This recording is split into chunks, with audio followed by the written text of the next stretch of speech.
নমস্কার, গল্পের কোলাহলের ৪৫ নম্বর এপিসোডে সকলকে স্বাগত।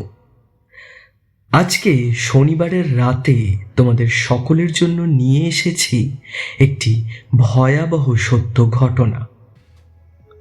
আমাদের সবার রোজকারের জীবনে আমরা অনেক কিছু দেখি, অনেক নতুন লোকজনের সাথে মেলামেশা করি, তবে সবাই কি মানুষ?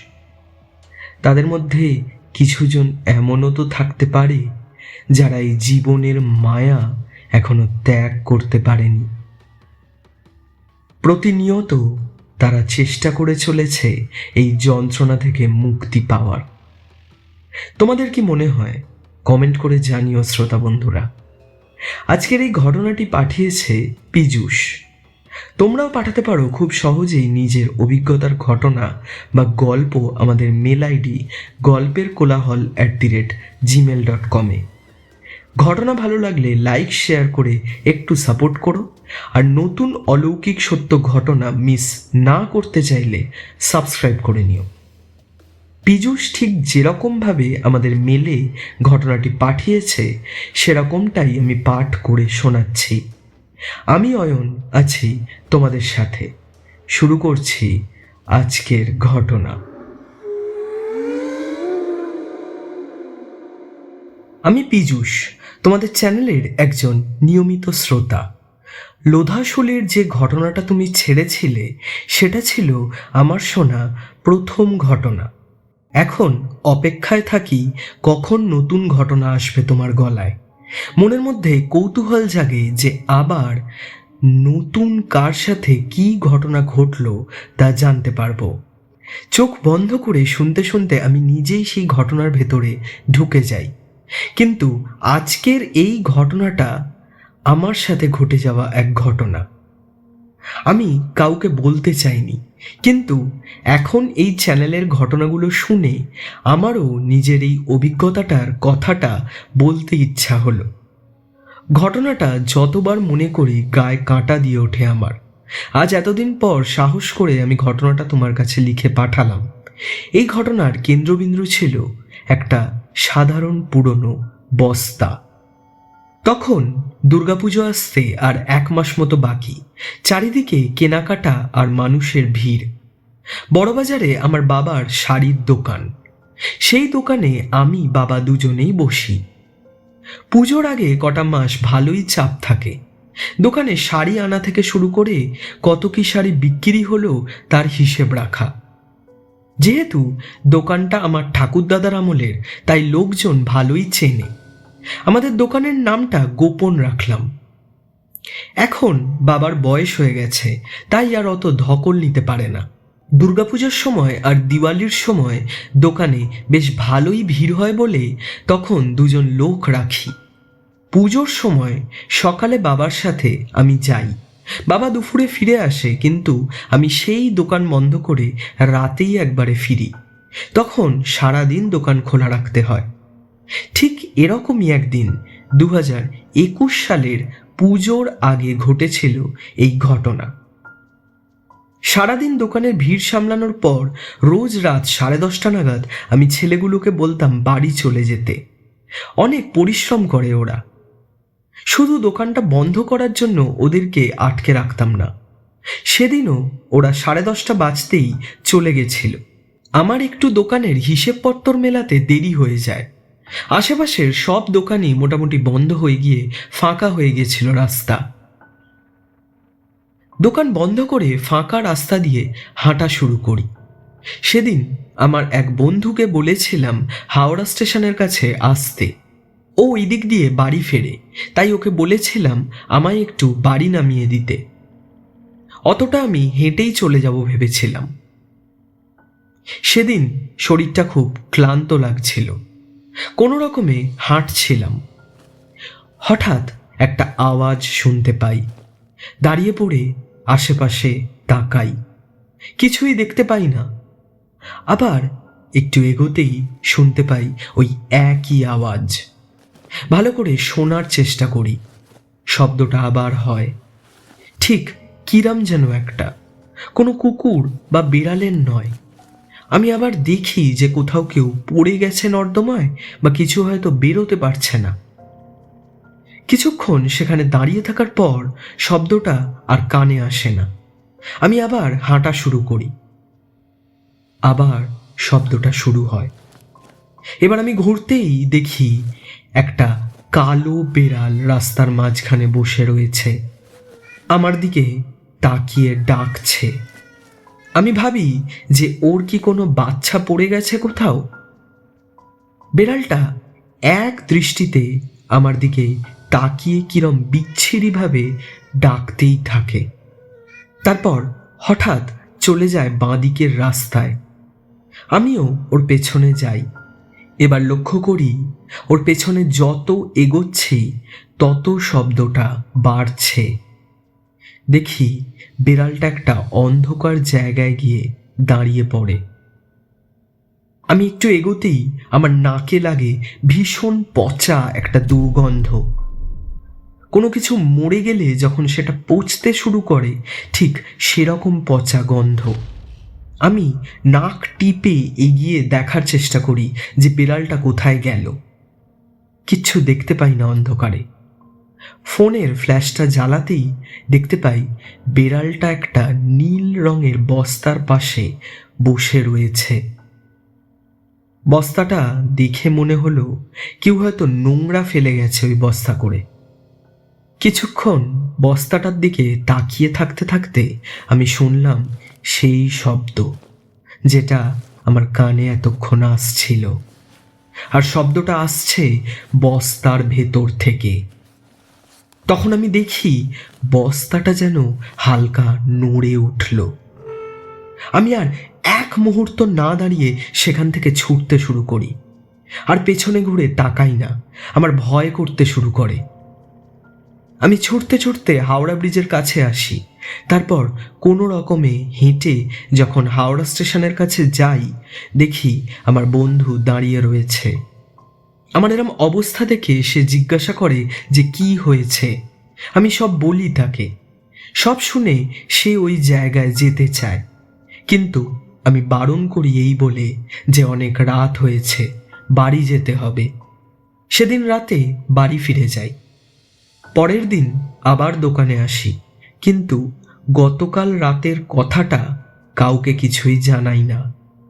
শুধু ছেলেগুলোকে বলি যে দোকান বন্ধ করা অবধি থাকতে, একসাথেই বেরিয়ে যাব আমরা। ওরাও রাজি হয়ে যায়। সেদিন রাতে দোকান বন্ধ করে আমরা হাঁটা শুরু করি। কিছুটা গিয়ে একটা মোড় পড়ে। সেই মোড় থেকে ওরা ডান দিকে চলে যায় আর আমি বাঁ দিকে। আবার আমি একাই হাঁটতে শুরু করি। হঠাৎ আমার নাকে আসে আবার সেই পচা গন্ধ। আমার ভয় হতে শুরু করে। আমি একবার পেছন দিকে তাকাই, দেখি কিছু নেই। সামনে ঘুরতেই দেখি আমার সামনেই রাস্তার মাঝখানে সেই বস্তা পড়ে রয়েছে। আমি কোনো রকমে পাশ কাটিয়ে আবার দৌড়ানো শুরু করি। কিছুটা যেতে আমি হাঁপিয়ে যাই, একটু দাঁড়াই, পেছনে ঘুরে তাকাই। দেখতে পাই আমার থেকে কিছুটা দূরে আবার সেই বস্তা, আর সেটা হালকা নড়ছে। আমি কোনো রকমে বাস ধরে বাড়ি চলে আসি সেই দিন। পরের দিন আমার শরীরটা খারাপ করে, পেটের অসম্ভব যন্ত্রণা হয়, বমিও হচ্ছিল অনেক, হঠাৎ করেই। এই সময় দোকান না খুললে অনেক লস, তাই বাবাকেই বলি একবেলার জন্য দোকানটা খুলতে। তবে সেদিন বিকালে বাবার আসতে অনেক দেরি হয়। আমি ভাবি যে বাবাকে আনতে যাব। আমার সাথে যেরকম হয়েছে সেরকম যদি বাবার সাথে হয়, এই ভেবে আমি মাকে বলে বেরোতে যাব সদর দরজাটা খুলে। এমন সময় আমার নাকে আসে সেই পচা গন্ধটা। আমি তাড়াতাড়ি গেটটা খুলে দেখি সেই বস্তাটা আমার গেটের সামনে পড়ে রয়েছে, তার পাশে সেই কালো বিড়ালটি। আমি মাকে ডাকতে যাই তাড়াতাড়ি। মাকে নিয়ে যখন আসি দেখি কোথাও কিচ্ছু নেই। আমার মা বলে যে নিশ্চয়ই কিছু ভুল হচ্ছে আমার, কিন্তু আমি জানি যে আমি কোনো ভুল দেখিনি। এবার আমার ভয় হতে শুরু করে। কি ঘটতে চলেছে কিছুই বুঝতে পারি না। ঠিক তখনই মায়ের কান্নার শব্দ আসে আমার কানে। আমি দৌড়ে ভেতরে যাই। মা বলে আমার ফোনে না পাওয়ায় দোকানের এক কর্মচারী মায়ের মোবাইলে ফোন করেছিল একটা খবর দেওয়ার জন্য। আমার বাবার নাকি অ্যাক্সিডেন্ট হয়েছে, হসপিটালে ভর্তি। আমি সঙ্গে সঙ্গে মাকে নিয়ে যাই হসপিটালে। ডাক্তার বলে বাবার নাকি মাথা ফেটে গেছে আর পায়ের হাড় ভেঙে গেছে। ট্রিটমেন্ট শুরু হয় বাবার। এরপর আর দোকানটা ঠিকমতো খোলা হতো না। ওই প্রথম পুজোর সময় এরম অবস্থা হলো আমাদের। রোজ হসপিটালে যেতাম, বাড়ি আসতাম, এই করেই দিন যাচ্ছিল। আমারও শরীরটা ঠিক হচ্ছিল না, খুবই দুর্বল হয়ে পড়ছিলাম আস্তে আস্তে। যা খাচ্ছিলাম সব বমি হয়ে যেত। এরই মধ্যে একদিন রাতে ঘরে ঘুমোচ্ছিলাম আমি। হঠাৎ মড়মড় করে একটা শব্দ হতে শুরু করে আর নাকে আসে সেই পচা গন্ধটা। এবার আরো কাছ থেকে। একদম সহ্য করতে পারছিলাম না। খাটে উঠে বসি। ঘরের আলোটা জ্বালাতেই দেখি সেই বস্তাটা আমার বিছানার সামনে, আর তার মুখটা খোলা। বস্তার মুখটা ভালো করে দেখি। পচা গন্ধটা ভীষণ ছাড়ছে, কিন্তু কিচ্ছু দেখতে পাচ্ছিলাম না।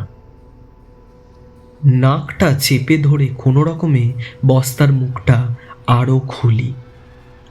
আচমকাই একটা পচা কাটা হাত বস্তা থেকে বেরিয়ে আমার গলাটা টিপে ধরে। আমি কিছুতেই ছাড়াতে পারি না, দম আটকে আসে আমার। হাতটা আমায় ক্রমশ বস্তার ভেতরে টানার চেষ্টা করে। বস্তার মধ্যে আমার মুখটা ঢুকতেই আমি ধড়ফড় করে উঠে পড়ে দেখি আমি স্বপ্ন দেখছিলাম। ভয় সারা শরীর আমার ঘামে ভর্তি। আমি তখনও হাঁপাচ্ছিলাম। ঠিক সেই সময় আমার নাকে সত্যি সত্যি আসে সেই পচা গন্ধ।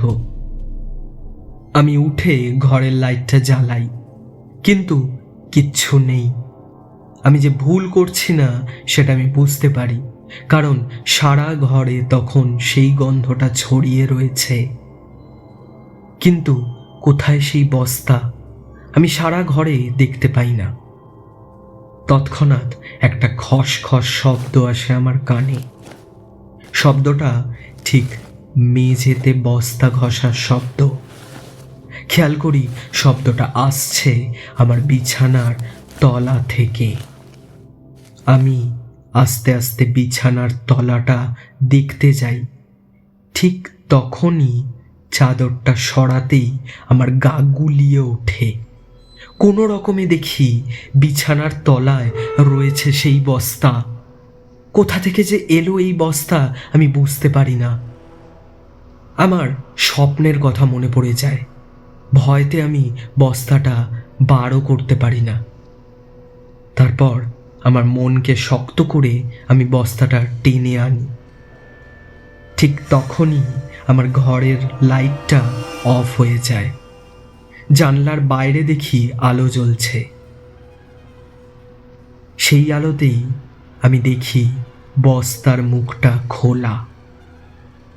আমার হাত পা ঠান্ডা হয়ে যায়, যদি ওই হাতটা বেরিয়ে আসে এই ভেবে। কোনো রকমে আমি বস্তার মুখটা সরিয়ে যা দেখি, আমার মুখ দিয়ে আর কোনো কথা বেরোয় না। ওই বস্তার মধ্যে একটা মানুষের কাটা দেহ, যেটা পচতে শুরু করেছে, কালো হয়ে গেছে। ওই দেহটা কার, কেন ওখানে রাখা হয়েছে কিছুই বুঝে উঠতে পারি না। ঠিক তখনই আমি শুনি আমার পেছনে কিসের একটা শব্দ হচ্ছে। আমি মাথাটা তুলতেই সামনে থাকা আলমারির আয়নায় দেখি আমার পেছনে একটা কালো অবয়ব দাঁড়িয়ে রয়েছে বলা ভুল, মেঝে থেকে কিছুটা ওপরে ভাসছে, যার মুখ চোখ কিছুই বোঝা যাচ্ছে না, সব কিছু পচে গেছে। আমি নিচের বস্তার দিকে তাকাতেই দেখি বস্তা খালি। আমার গলা দিয়ে আওয়াজ বেরোয় না। আমি আয়নার দিকে আবার তাকাই, দেখি দুটো পচে যাওয়া হাত এগিয়ে আসছে আমার দিকে, যেন গলাটা টিপতে আসছে। আমি আর এক বিন্দুও না দাঁড়িয়ে বস্তাটা চেপে ধরে ঘরের বাইরে নিয়ে এসে দরজাটা বাইরে থেকে লক করে দিই। ভাবি ওই বস্তাটাকে জ্বালিয়ে দেবো, তবে পারি না। আমার কানে আসে আমার মায়ের বিকট চিৎকার, আর সেই চিৎকার আসে মায়ের ঘর থেকে। আমি দৌড়ে যাই, মায়ের ঘরে গিয়ে দেখি মা খাট থেকে পড়ে গেছে। কোনো কথা বেরোচ্ছে না মুখ দিয়ে, শুধু কাঁপছে আর আঙুল দিয়ে খাটের পেছন দিকটা দেখাচ্ছে। ওই দিকে তাকাতেই আমি দেখি সেই বস্তাটা মায়ের ঘরে। কিন্তু কি করে সম্ভব? আমি তো আমার ঘরের বাইরে বস্তাটা রেখেছিলাম। আস্তে আস্তে ওই বস্তার দিকে এগিয়ে যাই। আমি গিয়ে দেখি বস্তার ভেতরটা খালি, কিচ্ছু নেই। মাকে জল খাওয়ানোর পর মায়ের শরীরটা একটু ঠিক হয়। তারপর মা বলে যে একটু আগে পচা একটা গন্ধ পেয়ে মায়ের ঘুম ভেঙে যায়। খাটে উঠে বসতে যাবে, ঠিক তখনই ঘরের নাইট ল্যাম্পে দেখে মায়ের বালিশের ঠিক পাশেই একটা কাটা পচে যাওয়া হাত। মা ধরফর করে উঠতেই হাতটা ক্রমশ এগিয়ে আসতে থাকে। মা খেয়াল না করে পেছোতে গিয়ে বিছানা থেকে পড়ে যায় নিচে। আর আমি এক বিন্দুও সময় নষ্ট না করে ওই দুটো বস্তাকেই বাড়ির বাইরে নিয়ে এসে আগুন জ্বালিয়ে দিই। বস্তাগুলো পুড়ে ছাই হয়ে যায়। তবে যখন বস্তাটা পুড়ছিল, একটা ঠান্ডা হাওয়ার স্রোত যেন বয়ে যায় আমাদের বাড়ির উপর দিয়ে। এরপর মাকেও ডাক্তার দেখাই। কিছুদিনের মধ্যেই বাবাকেও হাসপাতাল থেকে বাড়ি নিয়ে আসি। মাও আস্তে আস্তে সুস্থ হয়ে যায়। মহালয়ার দিন আমাদের বাড়ির পুরোহিতকে ডাকা হয়, বলা হয় সব কথা, আর পুজো করার কথাও বলা হয় বাড়িতে। পুরোহিত সব শুনে বলে এটা নিশ্চয়ই কোনো অপদেবতা, যার মুক্তি ঘটছিল না, সে মুক্তি চাইছিল, আর আমি তাকে মুক্তি দিতে সে সব কিছু ছেড়ে চলে গেছে। তারপর বাড়িতে একটা পুজো হয়। সেই দিনের পর থেকে আমি প্রায় রাতে কালাকার স্ট্রিট থেকে একাই বাড়ি ফিরি, আর কখনো এরকম ঘটনা ঘটেনি। পীযূষ, খুব দারুণ ভয়াবহ অভিজ্ঞতার সম্মুখীন হয়েছিলে তুমি। খুব ভালো লাগলো তোমার ঘটনাটি পাঠ করে। অসংখ্য ধন্যবাদ আমাদের চ্যানেলে ঘটনা পাঠানোর জন্য। শ্রোতা বন্ধুরা, জানাও কমেন্ট করে কেমন লাগলো তোমাদের সকলেরই আজকের এই ঘটনাটি। ভালো লাগলে লাইক শেয়ার করে একটু ভালোবাসা দিও, আর সাবস্ক্রাইব করতে কিন্তু ভুলো না।